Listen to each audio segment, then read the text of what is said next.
The Mambo Waves visual identity system was really an interesting brand to work on. I also got to learn much about their own music stuff. And I also have something to confess. I recently learned of this, some kind of large black CD thingy. So it's called a vinyl. You know, I've been watching so many movies with this kind of scenes, but I never bothered to know what it is. Probably because I thought they were outdated. Kinda. Some of you gonna hate on me. Anyway, at least now I got to interact with a few of the masterpieces, and I think it serves a certain nostalgic, ritualistic, and artistic hobby while giving a certain therapeutic experience. I now wanna engage with the ritual of placing the needle. It feels fun. See, the problem with me is I kinda get hyperfixations in new environment. I tend to normally get a significant surge of dopamine that makes me wanna become intensely engaged and want to learn everything about something to the core instantly every time I interact with something new. Anyway, diving into the old school world of analog radio taught me something vital, that the best digital brands feel like physical objects. It is also at this time I realized that timelessness isn't a style. It's a result of functional, high-signal design that respects the history of the craft.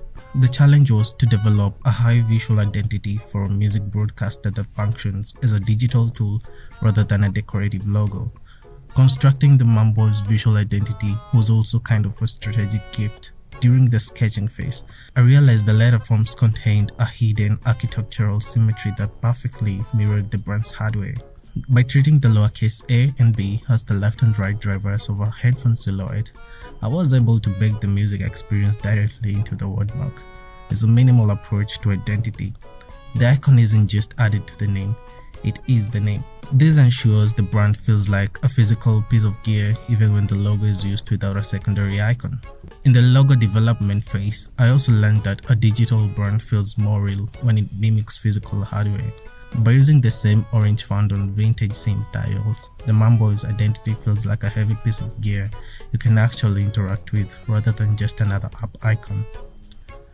The strategy was to create a high-contrast visual signal while maintaining a premium, minimalistic feel. I utilized high-contrast tangerine, inspired by mid-century hardware to evoke the tactile, authoritative feel of a professional studio gear. Selected the tangerine to evoke a more sophisticated, human-centric, on-air personality.